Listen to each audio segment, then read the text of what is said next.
Soomaaliya cudud qaran diyaarintooda si weyn u socota waxay ku soo jeedaan dhulkii ay u dhasheen ciidii xuduntoodu tiilay waxay soo socdaan iyagoo ku gaashaaman qalab iyo aqoonba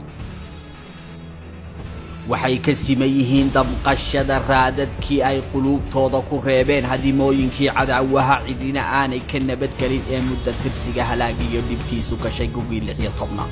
Soomaaliya waxa gabaabsi ah warwar kasta oo hore looga qabay in mar uu laga kaco halkii lagu kufay daraad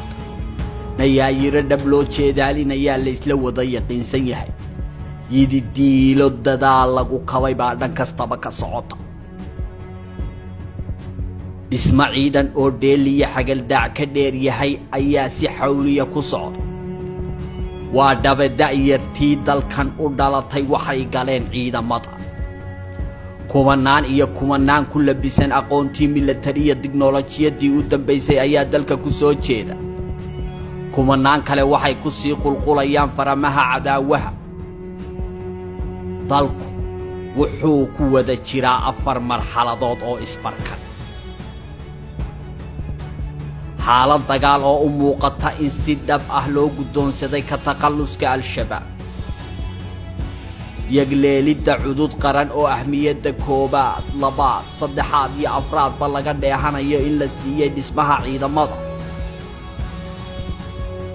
la dagaalanka musuqmaasuq iyo reform aan hal meel ku eekeen waxaa dheer intaasi tirtirka aragtiyihii guracnayd ee adduun weynaha idilkii ay ka wada haysteen Soomaaliya aan dhugane danka ciidamada si weyn ayaa shacabka Soomaaliyeed gudo iyo dibad ba isha ugu haya in ciidamo dhismayaan in da'yartii dugsiyada sare iyo jaamacadaha ka baxay xafiisyada ay ka doorbideen dirayska iyo ciidanka in ciidamada xooga uu hoggaanka u hayo Generaal Daawud Allah u naxariistay dabadeed generaalkii labaad ee ugu daydayaraa taariikhda ciidamada xooga dalka waa Generaal Odaywaaye oo isagu waliba jaranjarada ciidanimada ka soo koray bilowgii halganka muddada dheer ee cadaawaha lagula soo jiray shacabku waxay kaloo ka dheregsan yihiin inay meesha ka baxday mushahar ciidan laga cunay iyo musuq halakeeyay oo ay taasi bedeshay ciidamo dhab u dhismaaya iyo mushaharaad ciidamada 100% loo kordhiyay waxay kaloo shacabku wada daawanayaan in faramaha cadaawaha guuro laga keeno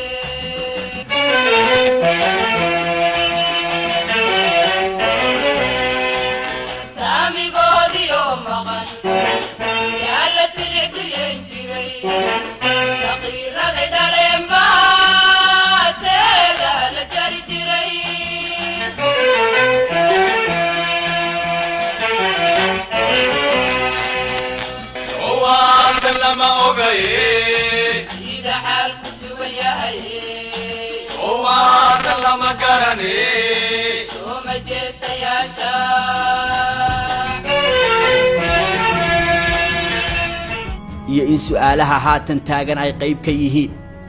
gobolladii dhexe goormee cadaawaha laga xoray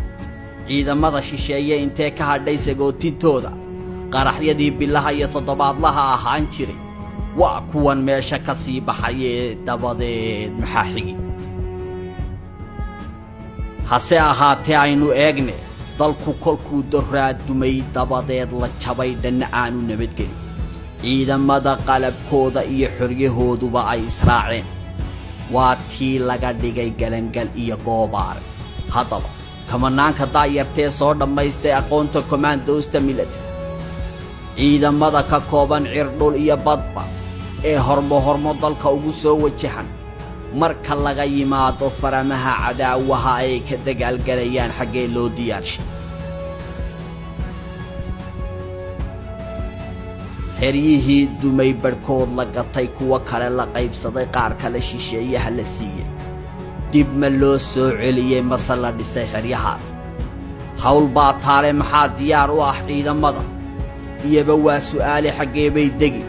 dalku xaalad dagaal buu geli wuuna ku jiraa si cadaawaha dagaalkooda looga biyo keeno iyana waa su'aal kale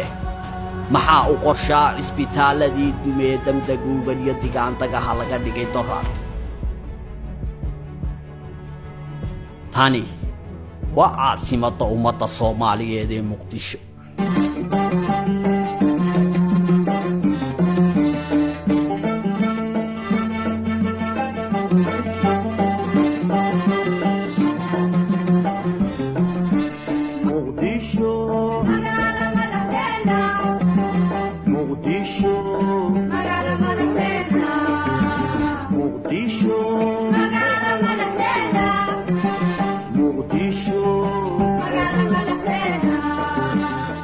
horuu socod geedi nololeed iyo dib u dhis aan baqal laga qabin inuu bariiqo ayaa ka socda ciidamada xeryihii dumay dib badankooda loo dhisayaa oo shaqaa socota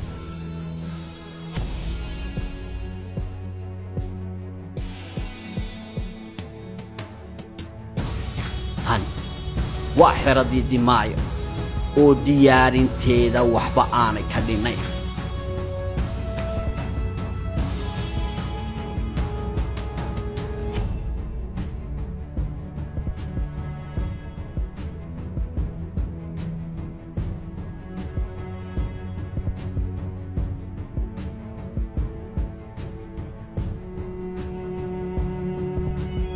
ciidan liidu waxay Soomaaliya batay magansiga shisheeyaha ugu xandhigashadii cadaawaha dalkoo baylah galay badiya beriba xanuunka iyo dhibaatadii cadaawaha oo iyana guri looga ilmeeyay